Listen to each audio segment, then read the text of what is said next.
So the question that had come, I was talking to a seeker, and she was saying that she took some wrong decisions with regards to relationships. So obviously, some relationship that did not work out. And because of which the fear has got created in the mind that she will take further wrong decisions in the future. And on top of that, there are always family and friends who are telling you or who are reinforcing to you that, see, you have a tendency to take wrong relationships. You chose a wrong person for yourself. Do not repeat that mistake again. So there is this added pressure. First, you have taken a decision, got into a relationship which did not work out, and now the added pressure that I may repeat that mistake. So my take on this particular issue is, first, that there are no wrong decisions. That is very important to understand.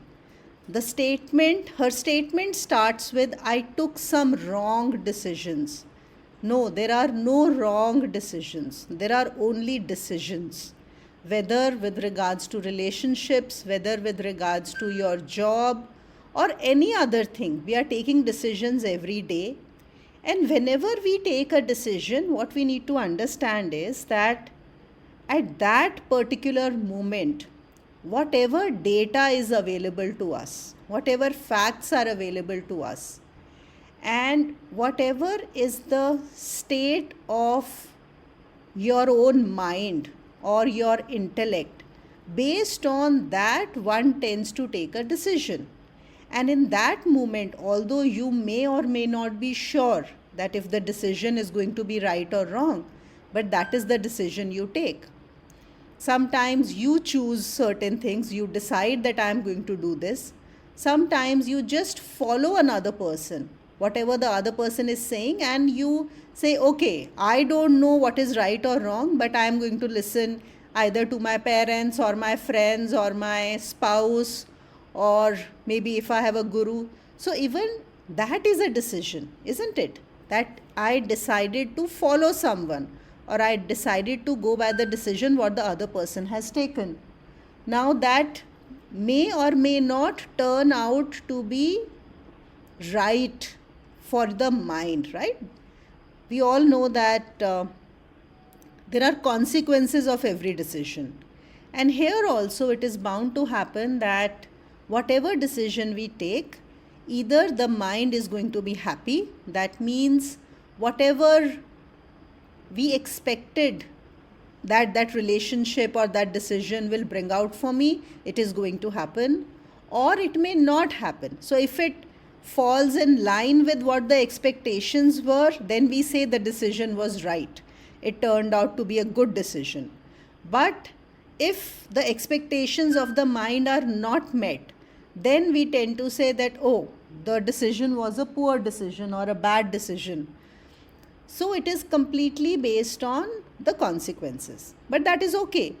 So even if the relationship did not turn out well, even if it felt that it was a wrong decision, this person was not right for me, that's okay. That's all right. See what is it that you can learn from there. How did you take that decision? This is a very important aspect that I want to talk about a little. How you take a particular decision. And for anyone, look back at some of your decisions and check. Let's say, even if we label them as good or bad decisions, how did I take that decision? Did I follow someone? Was it based on facts? Was it based on intuition? What had I actually done? And that data itself will give you some patterns, some more information which is going to be useful in the future. That the decisions where I did, which gave me the consequences, which met the expectations, or exceeded expectations, what had I done? How had I taken them? So like I'll share with you that when I did this analysis for myself, I have almost always found that whenever I have followed my intuition, I have been happy with those decisions. They have worked out well. And even if there have been some or the other obstacles which are there in every decision, eventually it has given me a sustainable happiness, those kind of decisions, whenever I followed my intuition. And whenever I did not follow my intuition and followed what the other person was telling me, and especially if those two things were contradictory, like there is something else which is coming to me, but the other person is pushing me in another direction, and for whatever reason, I decide to follow what the person asked me to do, it does not work out for me. So that has helped me a lot. So don't worry about good or bad decisions. Just see what worked for you, what did not work for you, and use that as a learning ground. And again, even when the decisions do not work out well, that should not stop you, that should not become a fear in the mind that I am going to take wrong decisions. It should not. You should only be learning and taking more decisions. Let the decisions not work out well, because the ability to say that this is what I choose to do, taking the responsibility, that is going to help you grow. And especially for a spiritual seeker, it is good for anyone, of course. And for the spiritual seeker, one should have that strength to say, okay, I can handle the consequences of my decisions. So that's on the good and the bad part. And another thing, especially when I am talking to younger people, in the sense who are in their 20s or early 30s, who are having relationship issues, or who are in that stage, who are looking for partners. So one of the things that I always tell them is, before you enter into a relationship with another person, first always have a relationship with your own self. That is very, very important. Do you know who you are? Do you know how to make yourself happy? Because if you are an unhappy person, if you feel you are not complete, and then you are looking for a partner to make you happy, or another person to make you complete, it is going to end in frustration. There will always be issues. So first thing, the most important thing is to have a relationship with your own self. What are the things that you can do to create that positive relationship with your own self? I'm not even going into awareness practice, because that is the ultimate, that is the spiritual pinnacle. No, not there. But very simple things like taking care of yourself. Self-care is very important. Nourishing your own physical, emotional, and mental well-being is very, very important for every person, which means that you exercise regularly, you eat healthy, you sleep well, you do things that you enjoy doing, and you relax. And engaging in things that you love to do is something I find very, very useful to have a relationship with yourself. Many times we are caught up in the life doing things which we are supposed to do, which are our responsibilities, which are our duties, which people have told us that this is what you must be doing. Maybe we don't like them. Yes, it's not that we can skip them, we need to do them, but always finding time to do things that you love to do. And another thing that I have noticed for a lot of people is, which also works many times for many people, that first they like to finish what they don't like to do. Okay, it's like you say, okay, I have so much work to do, I'm going to first finish off all that work, and then I'm going to do what I love to do. Many people do that, and as I said, maybe it works for them. But I have also found that it does not work. This approach does not work for a lot of people. Because what happens is, you are focusing so much on what you don't like to do, and by the end you finish it, you are so drained out of energy that you just feel low, and you are already worrying about that tomorrow I have to do more of this, It may be your things at home that you need to do, or it may be your office work, whatever it is. So when I have talked to such kind of people, I have asked them to reverse the process. So how do we do that? First, do things that you love to do. Let's say whatever time you get up in the morning, get up half an hour earlier. Okay, just get up half an hour earlier and then do something that you love to do. Maybe you like to listen to a talk, maybe you like to read, maybe you like to paint, whatever that recharges you, whatever that gives you energy. First thing in the morning, do that. And those of you who have been facing this issue, I would say just give it a try. It has worked for a lot of people.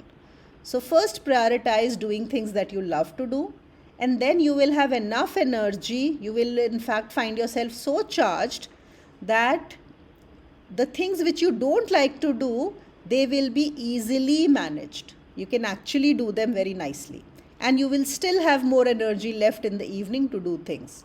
So, prioritizing your day, doing things which you love to do, is part of self care, is part of building a relationship with your own self.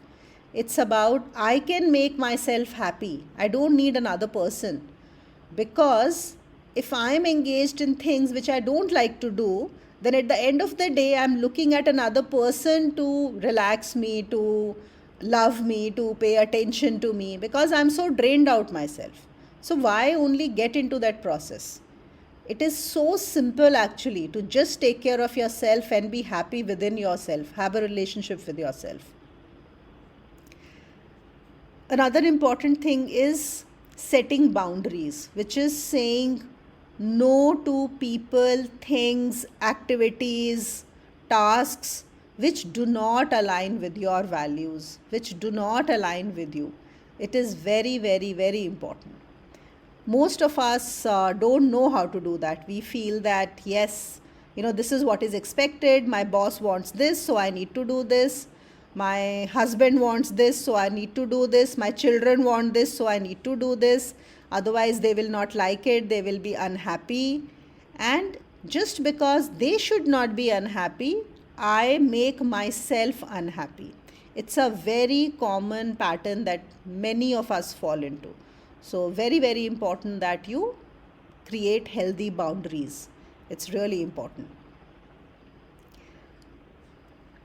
Another thing is setting goals for yourself, having your personal goals, and always have some short term and long term goals. Like short term goals could be, okay, in the next 3 months, this is what I want to achieve. In the next 6 months. And then long term goals can be as long as maybe a 10-year plan. And honestly, that 10-year plan also works beautifully well.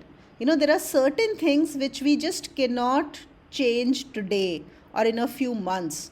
So if you think about that, okay, even if I'm going to achieve this in 10 years, or you can look at it this way. Suppose if I had started doing this 10 years back, what I started doing today, imagine in these 10 years, that would have happened, and how different my life would have been today. So 10 years are going to pass like this so quickly. So have those little goals, 3 months, 6 months, 1 year, and have long-term goals. Trust me, it just makes your life so much simpler and happier. It's really, really useful. Another important thing to have a relationship with your own self is to be able to express yourself creatively. We all need to express ourselves. This human machine is created in a manner that it needs to express. And whenever we are not able to express that, whether it is our thoughts, whether emotions, ideas, then there is a blockage that happens inside. And again, it makes us feel incomplete. And the whole relationship issue that we have is because we feel incomplete within ourselves. And what we are looking for is another person again, somebody else who can make us feel complete. So if there are things which you can do on your own which can make you happy, why do you want to burden another person with those expectations? So find ways to express yourself, whether it is in writing, whether it is art, music, cooking, gardening. I mean, there are so many things. Find what works out for you. And we don't even need an audience always, right? Like, look at a small child. When he or she is expressing themselves, they are not looking that whether somebody is watching or not. We don't need. It's just an expression that we need. That's all. So find ways to do that thing. Today there are so many platforms where you can even share, but don't get into the rut that, okay, if I have shared something, then how many likes do I receive, or how many views are there? No, no, no. Don't get into that. That will just delete the whole effort. It will go completely against it. Don't do that.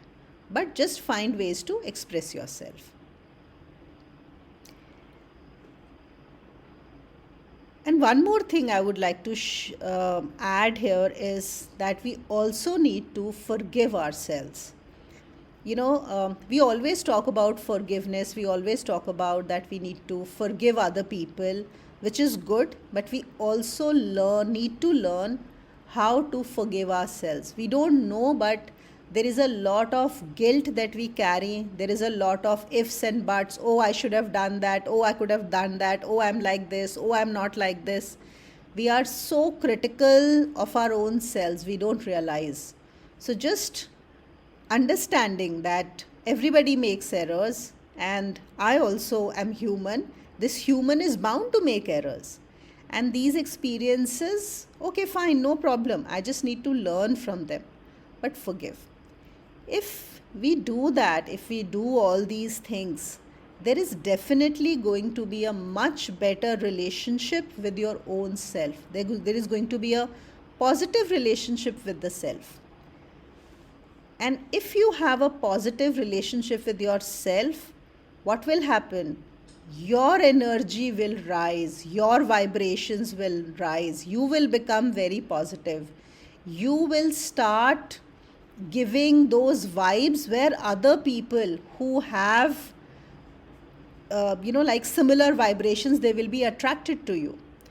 And then you will have better choice, and then you can always find that you can choose another person again. And two people who are happy in themselves, when they get into a relationship, that relationship is really beautiful. So that was a very, very long answer, but I wanted to talk about this. And I also created, I'm just sharing here with you a bingo card. I don't know how many of you know. So you have these bingo cards which give you, all the things that you can do. So I just jotted down some things. You can always change them as per what you like to do. This is just to give you an idea. So how to care about yourself, and there are 20 items over here. So just small things. You may decide to do them over a period of week, maybe in a month, and just, that I need to do them every week, and tick that. Just tick that, okay, I have done that. Simple things, very, very simple things.